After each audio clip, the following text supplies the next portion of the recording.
Bonjour à toutes et à tous, c'est Nathalie pour cette nouvelle vidéo du dimanche. Flamme est avec moi. Donc on est le 7 octobre aujourd'hui. Je vais vous reparler d'un sujet que j'avais évoqué il y a plus d'un an sur le permis de conduire parce que c'est vrai qu'on m'en avait plusieurs fois parlé et puis là j'ai Sylvie qui m'en a reparlé.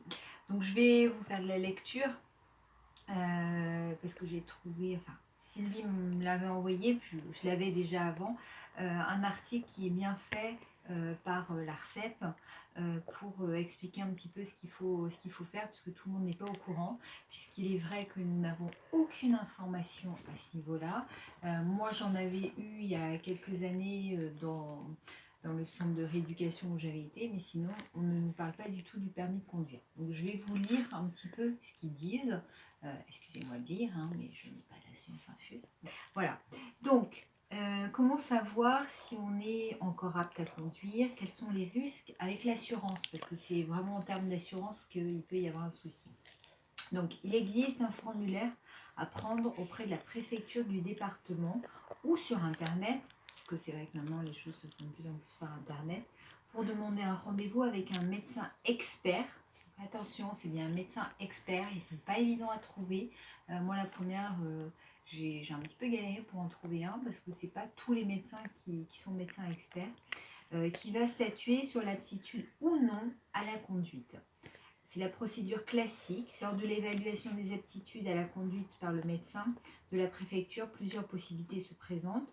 Donc, soit la personne est apte, soit elle est apte mais avec restriction, ce qui signifie que le poste de conduite nécessite des aménagements. Soit elle est apte mais avec restriction, donc voilà, je viens de vous le dire, en plus je me répète, donc des aménagements. Soit elle est inapte, donc apte avec aménagement ou inapte. Voilà. Si le médecin a déclaré la personne apte à la conduite, elle est couverte en cas d'accident, chose très importante. Si les aménagements du véhicule n'ont pas été faits ou si la personne a été jugée inapte, l'assurance ne la couvrira pas en cas d'accident. Voilà le souci qui se pose. Donc l'aptitude est donnée pour une durée de 1 à 5 ans. Alors moi je sais que la première fois on m'avait donné 2 ans. La deuxième fois on m'a donné 5 ans. Mais c'est vrai que ça vous contraint entre guillemets à repasser devant le médecin expert, refaire valider votre permis de conduire, mais au moins en cas de souci. Et moi c'est vrai que c'était le centre de rééducation qui me l'avait dit, parce qu'il m'avait dit si vous avez un accident là demain, l'assurance verra qu'en plus vous avez été en centre de rééducation, donc vous avez eu des problèmes de santé, donc ils ne vous assureront pas forcément.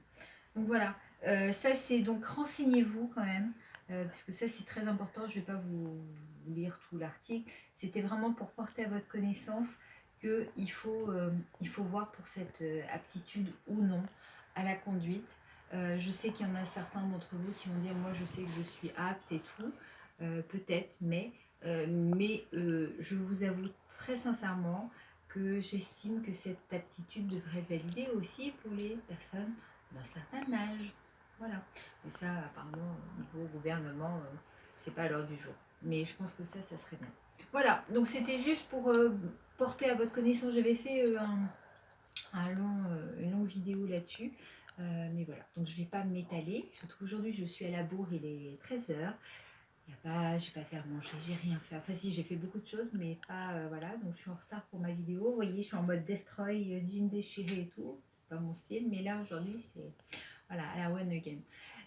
Donc je vous fais plein de gros bisous. Surtout, vous continuez vos sujets, parce que je vous dis, je suis au bord de la rupture. Donc plein de gros bisous. Surtout, portez-vous bien. Et puis, à dimanche prochain.